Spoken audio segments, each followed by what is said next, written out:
Well, thank you for clicking on the podcast and checking it out. I'm your host, Randy Duncan, and we are making our way through the book of Genesis verse by verse. Now, it's been about 3 weeks since I released the last episode. I've had a fairly busy travel schedule. I've spent time in Indiana, Kentucky, in Boston, and I've also spent some time working on a presentation on a social topic that is, in all honesty, outside of my main focus area. So I spent quite a bit of time focusing on that so that I could present it to a group of folks all across the country. So I'm very excited to be able to sit down and record this episode and get back on a regular schedule. In the last episode, we discussed Noah getting drunk, as well as various interpretations as to exactly what was done to him by his son Ham while he lay in his tent. And we also discussed the curse on Ham's son Canaan, and that essentially wrapped up chapter 9. And so now we turn our attention to chapter 10. Now, this chapter has been somewhat difficult for me in regards to exactly what to cover. And I say that because chapter 10 is essentially a genealogical history and listing. And it's what's commonly called the Table of Nations, meaning this is a section of Genesis that describes the various nations that arose from the descendants of Noah and his 3 sons. Now, the material is not difficult to understand or comprehend or anything like that. What's difficult is deciding what to comment on without simply reading through a number of genealogies. I mean, if you're driving while listening to this podcast, I don't want you falling asleep or anything. So what I'm going to do here is something that I very rarely do, and that is to simply make a few observations without reading every verse. I mean, this is a chapter where you can read for yourself without it really requiring any sort of additional commentary. So after a few comments here in chapter 10, I'm going to jump right into chapter 11 and the Tower of Babel. So chapter 10 begins in the first verse. These are the generations of the sons of Noah, Shem, Ham, and Japheth. Sons were born to them after the flood. And so it really is as simple as that. Again, what follows is a list of the sons of Noah and the descendants after him.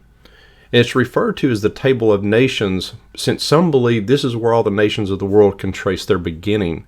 And indeed, some of the names listed are definitely associated with particular people groups. Now, this list of descendants contains 70 names, and I don't believe that is accidental. Remember, the number 70 stands for totality and completion. So, for example, in Exodus, there are 70 descendants of Jacob. There are 70 elders of Israel. In Luke, 70 disciples sent out. And also, the number 70 is a multiple of both 7 and 10, each of which represents completeness. So perhaps 70 is meant to represent just a large and complete number here. The point is that it's entirely possible, maybe even probable, that the text is selective in listing descendants and purposefully list only 70 that are representative of the totality. Notice also that not all of the 70 names are names of people like Japheth and Nimrod, but some of the names are people groups, such as the Jebusites and the Amorites, or even place names, such as Egypt or Sheba. Rather than saying Egypt, many translations may say Mitzrayim, although it is possible that the geographic areas and the city names got their names from the actual people. I mean, after all, that's how many of even our modern cities got their name. One other thing to keep in mind, in this Table of Nations, as it's called, there's no mention of people outside the known world of the ancient Near East at the time. So the Bible seems to only be interested in identifying a list of some of the known descendants of Noah and his sons, and the areas that they migrated to and settled. So this doesn't intend to provide an exhaustive list of all people and people groups, because the primary focus here will be theological in nature. But there is one verse that I would call your attention to, and it's verse 25. So verse 25 says, "And to Eber were born 2 sons. The name of the one was Peleg, for in his name the earth was divided. Now, this verse has garnered some attention for various reasons. And the curious portion of the verse is where it says that the, quote, the earth was divided. In fact, that's what the name Peleg means. It means division. Now, some young earth advocates argue that this is a description of what happened to Earth's geography after the flood. And we know at one time the Earth didn't have the 7 continents that we have today. Rather, it was one sort of giant supercontinent called Pangaea. And although we know that that part is correct, and modern geology and science agrees, that's about all they agree on. Young Earth advocates argue that the catastrophic geological consequences of the worldwide flood caused the breakup of the continental landmasses into what we see today, and that happened in the neighborhood of, say, less than 10,000 years ago. But modern science and plate tectonics theory has that date closer to about 175 million years ago. But when the verse says that in the days of Peleg the earth was divided, this is what some will point to as an interpretation of what that means. Another interpretation of the earth being divided at this time is that this is a prophetic reference to the division of people after the Tower of Babel incident that we're going to read about momentarily. And still yet another interpretation is that this division of people is referring to the division of Peleg's descendants from those of his brother Yoktan. This interpretation is argued for due to its importance in salvation history, because, as it turns out, it's Peleg's descendants through Abraham who will be the chosen people of God and through whom the Messiah will come. And this is an interesting thought.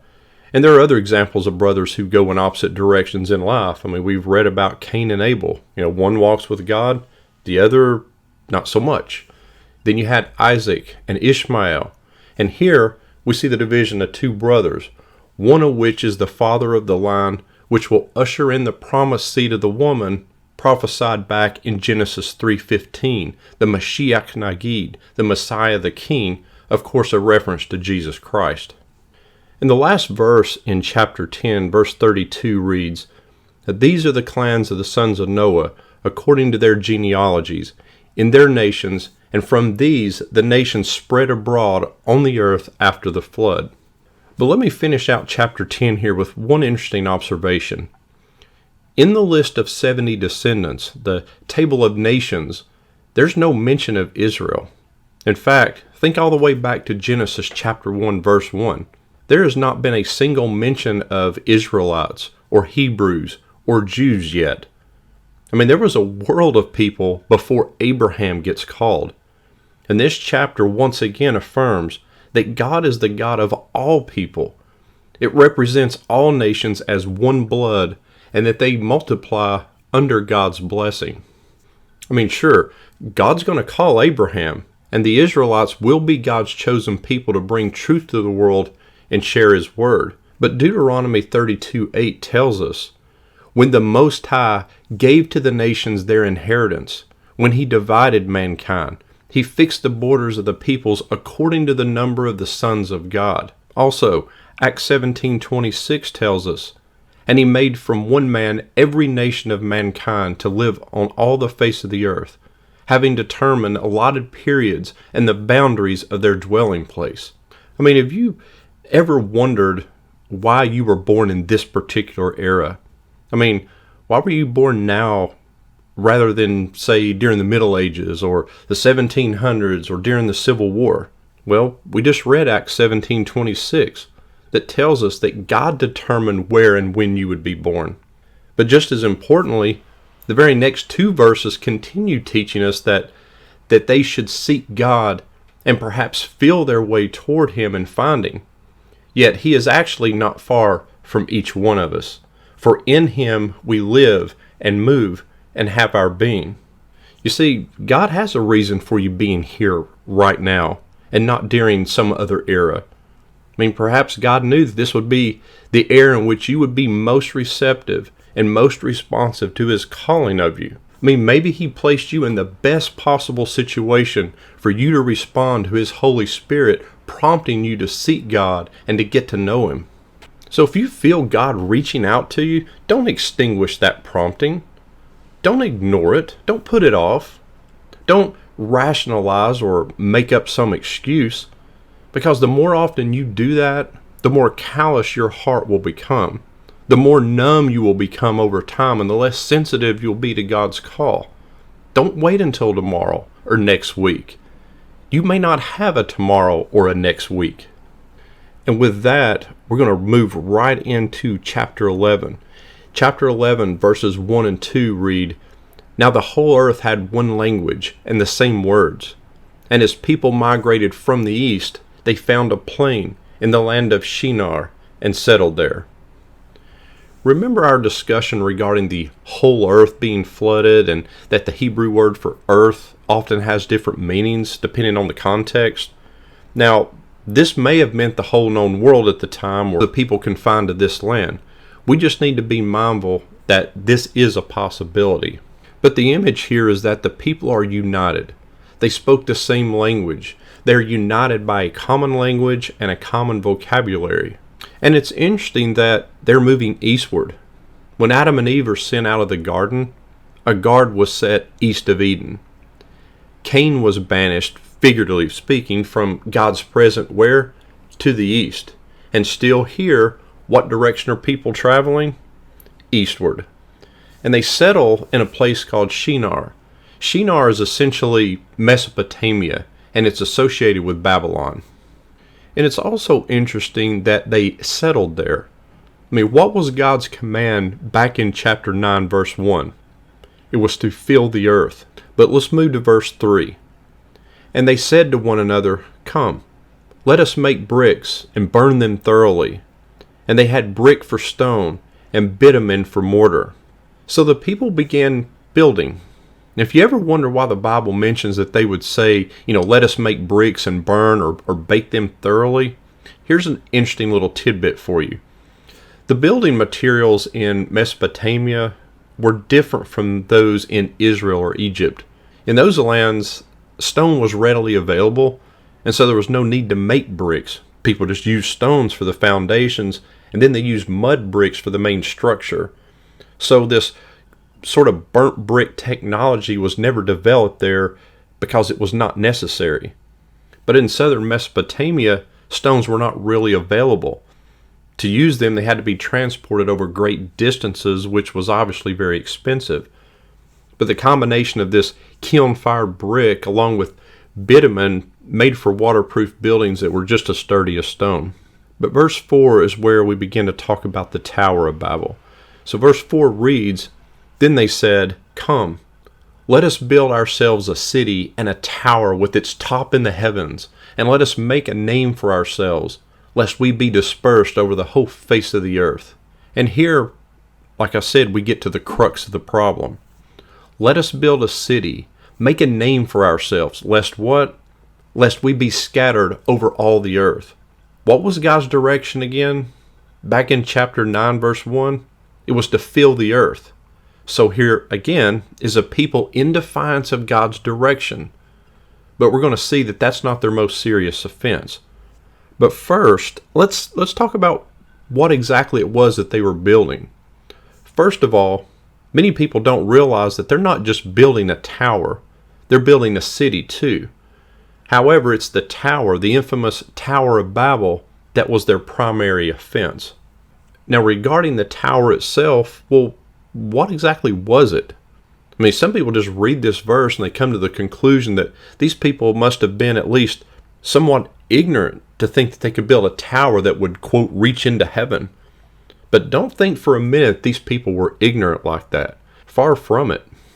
Most interpreters, and for good reasons, for a variety of reasons, they've identified the Tower of Babel as a ziggurat.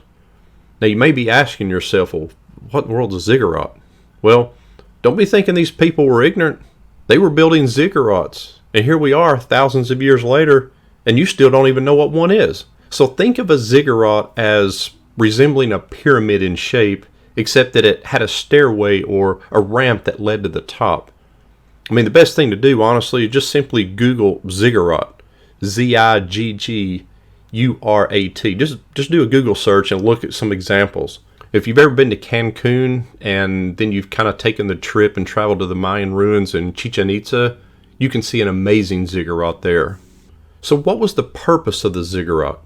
Well, they were typically dedicated to particular deities or gods. At the very top of the ziggurat was a room where some sort of shrine would be set up for the deity. As John Walton explains, the ziggurat was a structure designed to support a stairway, and this stairway was really just a visual representation of what was believed to be used by the gods to travel from one realm to the other. And at the top of the ziggurat was the gate of the gods, the entrance into the heavenly abode. So in summary, the Tower of Babel was a temple complex that featured a ziggurat, which was designed to make it convenient for the god to come down to his temple, receive worship from the people, and then bless them. Are you starting to see the problem now? You see, most people believe the primary offense of these people was simply their rebellion in settling down and not filling the earth as God commanded, and that they wanted to make a name for themselves. So they were, full of pride and disobedience. And those things may be true indeed, but I don't think that was the main issue. In looking at what the function of the ziggurat was, that's where we find what the primary issue is that's going on. I mean, the function of the ziggurat assumes a particular concept of God. And people began to envision God in human terms. And the problem with that is that when you do this, then you stop trying to be like God, and instead you try to bring God down to your level, to the level of fallen humanity.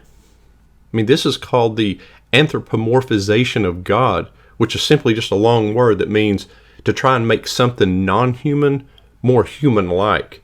I mean, whether we do that with our pets, or a Disney character, or God. But when we do that with Disney characters or our pets, well, that's cute. When we do that with God, we degrade God. It's degrading to the nature of God because it portrays him as having needs. But again, before we disparage these people for doing that, I mean, what exactly is our understanding of God? And how exactly do we represent God? One of the 10 commandments is that you shall not take the name of the Lord your God in vain. And many of you may be thinking, well, look, I don't curse. I never say GD. I never take the name of the Lord in vain. But this is much more than about cursing, or as we'd say in East Tennessee, cussing. It's about ambassadorship. In other words, if you're going to follow God, if you're going to be a Christian, then you need to understand that you are an ambassador of God to other people. And you better understand that if you're going to carry the banner of God, you have a responsibility to represent him accurately to the world.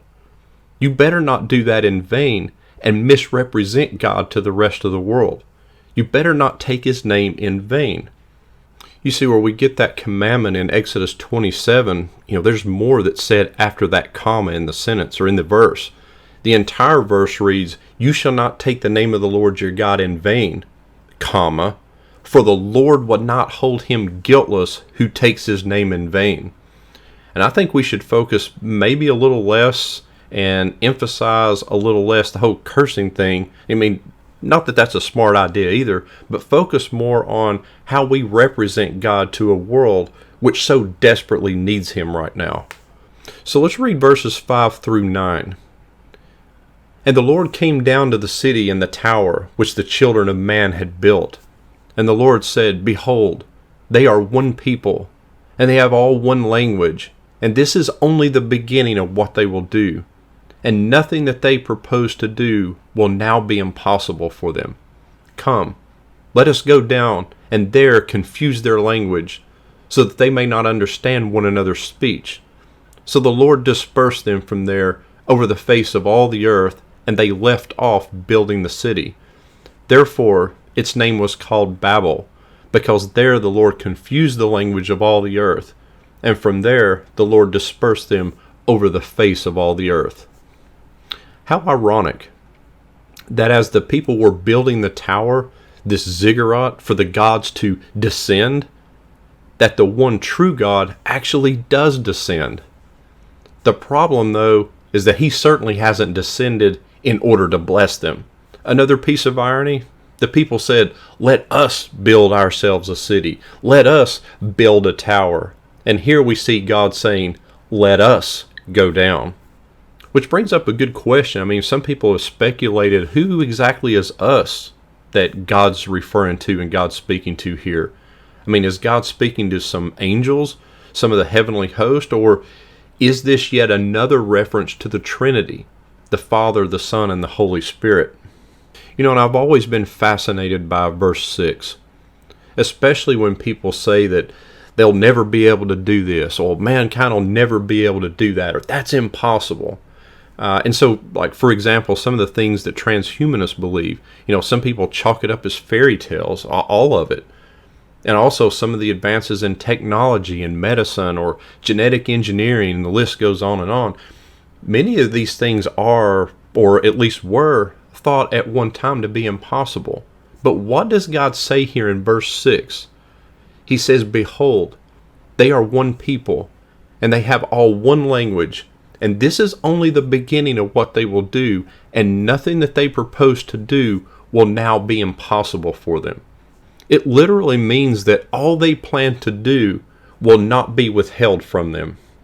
And the problem with that is that we know how that usually ends, which is in nothing good, which is why God confused their language.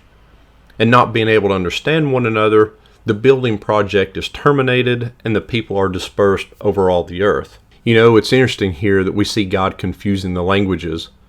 But in the book of Acts, in chapter 2, we see the exact opposite.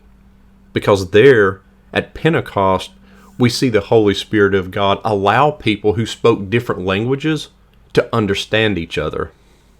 You see, that may have something to do with when you're inside the will of God and when you're outside the will of God. But at the end of any Bible study, you should ask yourself, I mean, what does this teach me about God? I mean, how does this help me understand who God is?